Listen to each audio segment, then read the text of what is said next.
నగదు తక్కువ బంగారం ఎక్కువ. BNR gold and diamonds, Vijayawada, Bengaluru, Vizag. Hi hello, welcome to Suman TV. నేను మీ రోషన్. నందూస్ వరల్డ్, నిజంగా ఈ పేరు నందూస్ వరల్డ్ కాదు, నందూస్ స్కామ్. ఎంతోమంది విక్టిమ్స్ బయటకు వచ్చి వాళ్ళ బాధలు చెప్తుంటే చాలా బాధ అనిపిస్తుంది. ఎందుకంటే యూకేలో ఎంత స్ట్రిక్ట్ రూల్స్ ఉంటాయో మీ అందరికీ తెలుసు. బట్ అలాంటి రూల్స్ కూడా బ్రేక్ చేసి వాళ్ళ ఇక్కడ ఇండియాకి సంబంధించిన మీడియాని లేకపోతే పోలీస్ని అందరు సపోర్ట్ తీసుకుంటున్నారు. బట్ వాళ్ళ ఫ్యూచర్ బాగుండాలని ఫస్ట్ ఆఫ్ ఆల్ మనం అందరం ప్రే చేద్దాం. ఎందుకంటే యూకేకి ఎంఎస్ చేయడానికి వెళ్ళిన వాళ్ళు కూడా ఉన్నారు పాపం. జాబులు చేసుకునే వాళ్ళు చెప్పలేం, వాళ్ళకి ఏంటంటే కొన్ని కాంట్రాక్ట్స్ ఉంటాయి కాబట్టి వాళ్ళు ఎలా అయినా సెట్ అవుతారు లైఫ్లో. కానీ ఎస్పెషల్లీ ఈ 21, 22 ఏజ్ ఉన్న కిడ్స్ అందరూ కూడా చాలా సఫర్ అవుతున్నారు. కొంతమంది బయటకు వస్తున్నారు, కొంతమంది బయటికి రాలేకపోతున్నారు. బట్ ఇదే నందు స్కామ్కి సంబంధించి నర్సింగ్ గారు లైవ్లో యూకే నుంచి మాట్లాడటానికి సిద్ధంగా ఉన్నారు. ఆయన కూడా చాలా నష్టపోయారని నేను విన్నాను. నర్సింగ్ గారు నమస్తే అండి. నమస్తే అండి. నమస్తే. ఫస్ట్ ఆఫ్ ఆల్ అసలు మీరు ఎలా కాంటాక్ట్ అయ్యారు వాళ్ళని? మీరు ఎంత పోగొట్టుకున్నారు? అసలు ఎందుకు ఇచ్చారు? మీరు ఎన్ని ఇయర్స్ నుంచి ఉంటున్నారు అక్కడ? నేను మాస్టర్స్‌గా వచ్చానండి ఇక్కడికి. మాస్టర్స్ చేయడానికి వచ్చాను. తర్వాత 2 ఇయర్స్ తర్వాత జాబ్ చేస్తాను. ఇప్పటికి నాకు ఫుల్ టైమ్ జాబ్ ఉంది. సో, మా వైఫ్ పేరు మీద ఒక జాబ్ అనేది ఏర్పడతదని చెప్పేసి వీళ్ళు వాట్సాప్ వెబ్‌సైట్స్‌లో, వాట్సాప్‌లో, ఫేస్‌బుక్‌లో అడ్వర్టైజ్‌మెంట్ చూసి మేము వాళ్ళని కాంటాక్ట్ అయ్యాం. అందరికి తెలిసిందే నా స్టోరీ. సో, వాళ్ళ ఓన్ డెస్టినీ రిక్రూట్‌మెంట్ నుంచి వాళ్ళ నందూస్ కిచెన్‌లో జాబ్ కోసం అని చెప్పి నన్ను తీసుకున్నారు, మా వైఫ్‌ని. తీసుకున్న క్రమంలో 1½ ఇయర్ జర్నీ చేశాము. 1½ ఇయర్‌లో 2 సార్లు, 3 సార్లు మాత్రమే వాళ్ళు సాలరీస్ రన్ చేయడం. ఇలా జరగడం వల్ల మా లైసెన్స్, వీసా అనేది క్యాన్సిల్ అయింది. రివోక్ అవ్వడం వల్ల ఇప్పుడు నేను మా వైఫ్‌ని, కిడ్స్‌ని ఇండియాకి పంపించేసి నేను వేరే వీసా కోసం ట్రై చేస్తూ ఆ బ్రిడ్జ్ వీసాలో కంటిన్యూ చేస్తున్నాను ఇప్పుడు ప్రస్తుతానికి. మీరు ఆల్రెడీ కిచెన్‌లో నేను వర్క్ చేశారు. మా వైఫ్ కిచెన్‌లో వర్క్ చేసిందండి. అదే తనకి వీసా ఇప్పించారు. తన కిచెన్‌లోనే పెట్టుకున్నారు ఎంప్లాయీగా, అంతేనా? యాహ్! అదే అండి. ఇప్పుడు ఈరోజు మీరు ఈ ఆడియో రిలీజ్ చేశారు. ఇప్పుడు 25 మంది, 30 మంది విక్టిమ్స్‌లో ఒకరిద్దరి గురించి మీరు, అది కూడా ఫాల్స్ ఇన్ఫర్మేషన్. అది కూడా కంప్లీట్ ఇన్ఫర్మేషన్ కాదు.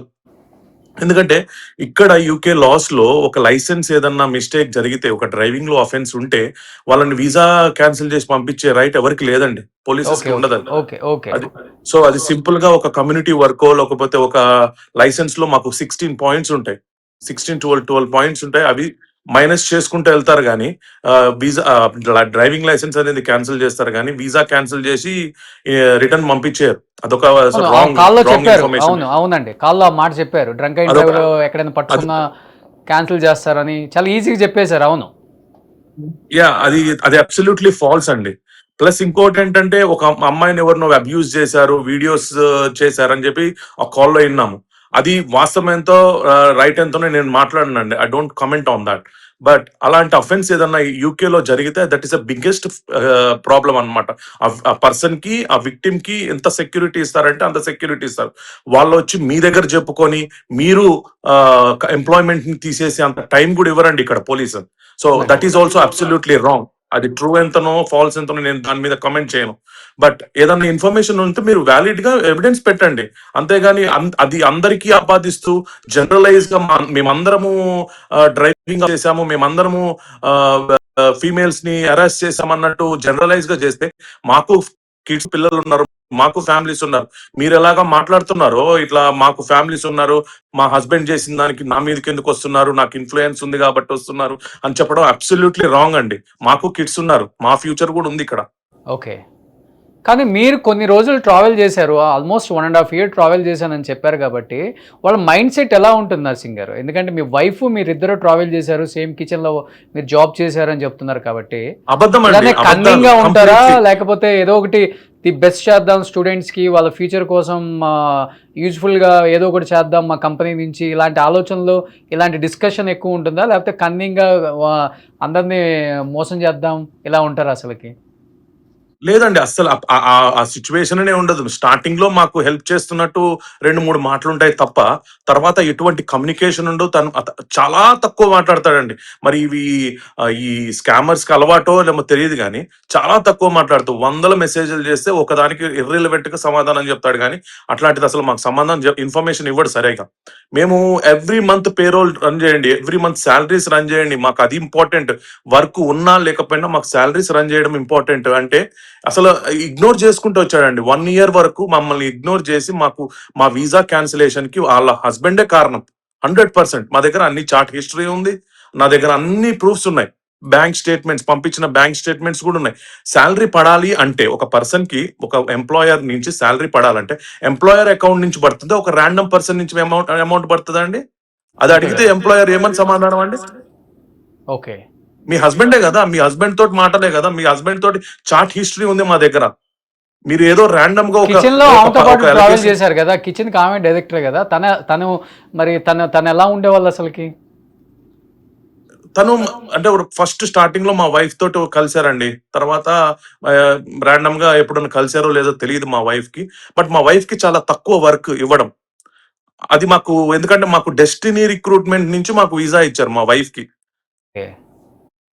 సో నందూస్ కిచెన్ కూడా మాదే అండి, ఇక్కడ మీరు పని చేసుకోండి, ఎందుకంటే డెస్టినీ రిక్రూట్మెంట్ లో వర్క్ లేదని చెప్పి మాకు నందూస్ కిచెన్ కి వర్క్ ఇచ్చారు. ఆ ఓకే. వర్క్ కూడా ఆ రీజన్ చెప్తూ ఈ రీజన్ చెప్తూ మాకు వర్క్ ఇచ్చేవాళ్ళు కాదు. వీక్లీ 40 అవర్స్ కాంట్రాక్ట్ ఇవ్వాల్సింది 5 or 6 అవర్స్ ఇచ్చేవాళ్ళు మాకు. ఎంత పే చేస్తారండి పర్ అవర్ కి అక్కడ? 8 pounds 10 pounds కూడా పే చేయలేదండి మాకు సరిగ్గా. Minimum 12 pounds 13 pounds hourly pay చేయాల్సింది 8 pounds 10 pounds పే చేసిన రోజులు కూడా ఉన్నాయి. మా దగ్గర ఆ చార్ట్ హిస్టరీ కూడా ఉంది. సో వీక్ లో 40 అవర్స్ ఇవ్వాలి. Yes, okay. Okay. As per contract 37.5 hours ఇవ్వాలి.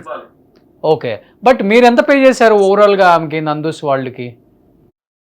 15,500 ఫస్ట్ లో ఇచ్చానండి మధుకర్ గారికి. తర్వాత ఇండియన్ రూపీస్ చెప్పండి. ఇండియన్ రూపీస్ లో 20 lakhs అండి. 20 lakhs ఇచ్చారు. ఎస్. అండ్ ప్లస్ మనకి ఈ సాలరీస్ ఎప్పుడైతే మాకు వర్క్ ఇవ్వలేదో సాలరీస్ రన్ చేయమని చెప్పి నేను 3,800 pounds అంటే ఇప్పుడు ఆల్మోస్ట్ 5 lakhs రూపీస్ మళ్ళీ అక్టోబర్ లో ఇచ్చాను. ఇప్పుడు మీరు తప్పు చేయలేదు అన్నప్పుడు సరే మీరు మధ్యవర్తి వర్తించారు, ఆ 15,000 pounds అనేది పక్కన పెట్టండి. ఆ 15,000 pounds పక్కన పెట్టినప్పుడు ఈ 3,000 pounds అనేవి శాలరీ రన్ చేయడానికి ఇచ్చినప్పుడు అవి రిటర్న్ చేయాలా వద్దా అండి? మీరు సరిగ్గా శాలరీస్ రన్ చేయనప్పుడు మీరు ఆ రిటర్న్ చేయాలా లేదా? రిటర్న్ చేయలేదు ఎందుకు మరి? ఎన్ని కన్వర్సేషన్ చేశాను, 100 calls చేశాను, మీరు ఏమన్నా రెస్పాన్స్ ఇచ్చారా? మీ హస్బెండ్ ని ఫస్ట్ క్వశ్చన్ చేయండి, ఏం దరిద్ర పని చేశావు, మా అందరినీ మా ఫ్యామిలీ, మీ హస్బెండే మీ ఫ్యామిలీని నాశనం చేస్తున్నాడు, మేం కాదు. మీ హస్బెండ్ మీ పిల్లల భవిష్యత్తు నాశనం చేస్తుంది మీ హస్బెండ్ మధుకర్ జాగర్లమూడి. మీరు ఫస్ట్ క్వశ్చన్ చేయాల్సింది అతన్ని, బయటికి రమ్మని చెప్పండి. మీరు ఒకవేళ మీరు మంచి వాళ్ళు అయితే, నందన గారు చెప్తున్నా, మీరు మంచివారైతే మీ హస్బెండ్ ని ముందర తీసుకొచ్చి జస్టిస్ ముందర నిలబెట్టండి.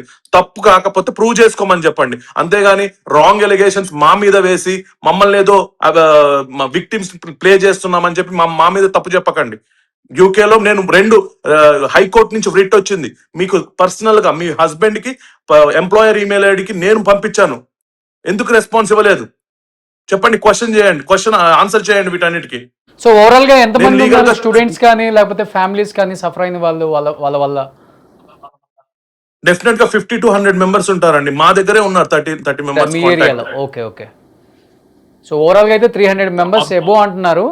బట్ ఒక్కొక్క ఏరియాకి మీకు తెలిసిన ఏరియాలో అయితే 50 to 100 అంతే కదా? ఎస్ అండి, ఎస్. ఓవరాల్ ఇండియా మీద ఈజీగా 50 to 100 ఉంటారండి. సో ఇప్పుడు మీరు తెలంగాణ అండి, ఆంధ్రానా?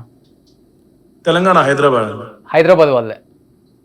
సో ఇప్పుడు మీ వైఫ్ పిల్లలు కూడా యూకే నుంచి వీసా క్యాన్సిల్ కావటం వల్ల ఇండియాకి వచ్చేసారు. మీకు కూడా క్యాన్సిల్ అయిపోయింది అంతే కదా?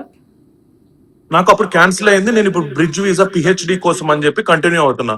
ఆమె చెప్పింది ఇంకొక మాట, మేమందరం ఇల్లీగల్ గా ఉంటున్నాం అని. ఆమెకి సగం ఇన్ఫర్మేషన్ ఉంది, సగం ఇన్ఫర్మేషన్ లేదండి.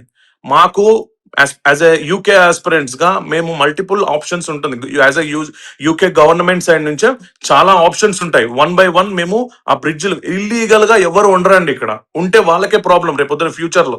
సో ఈ బ్రిడ్జ్ వీసాస్ అనేవి ఉంటాయి మాకు. ఆ బ్రిడ్జ్ వీసాస్ వేసుకుంటూ మేము పిహెచ్డీస్ అవి ఇవి ఎక్వైర్ చేసుకోవడానికి మేము కంటిన్యూ చేస్తాం. కానీ మీలాగా మేము అందరిని మనుషులను స్కామ్ చేసుకుంటూ ఇల్లీగల్ గా బ్రతుకుతుంది మీరు, మీ ఫ్యామిలీ మెంబర్స్, మీ హస్బెండ్ మెయిన్ ఇల్లీగల్ గా అందరి భవిష్యత్ అంతా నరసింగ్ నాశనం గారు, మీ చేస్తున్నారు. పెయిన్ ఏంటో అర్థం అవుతుంది. డెఫినెట్ గా అందరూ కూడా దీని గురించే ఫైట్ చేస్తున్నారు. ఎక్కడ యూకేలో జరిగిన ఒక సంఘటన అయినప్పటికి కూడా ఇక్కడ ఉన్న అందరూ కూడా ఫైట్ చేస్తున్నారు. మనం తెలుగు వాళ్ళు ఇబ్బంది పడకూడదు, సఫర్ అవ్వకూడదు. డెఫినెట్గా మీ అందరికీ జస్టిస్ జరగాలని అందరూ కూడా ఫైట్ చేస్తున్నారు. కొంతమంది అడ్వకేట్లు కూడా ఫైట్ చేస్తున్నారు. కాబట్టి విక్టిమ్స్ అందరికి కూడా న్యాయం జరగాలనే కోరుకుంటున్నాం. So thank you so much Narsing గారు. సుమన్ టీవీలో మీ పర్సనల్ అండ్ బిజినెస్ ప్రమోషన్స్ కోసం కింది నెంబర్కి కాంటాక్ట్ చేయండి.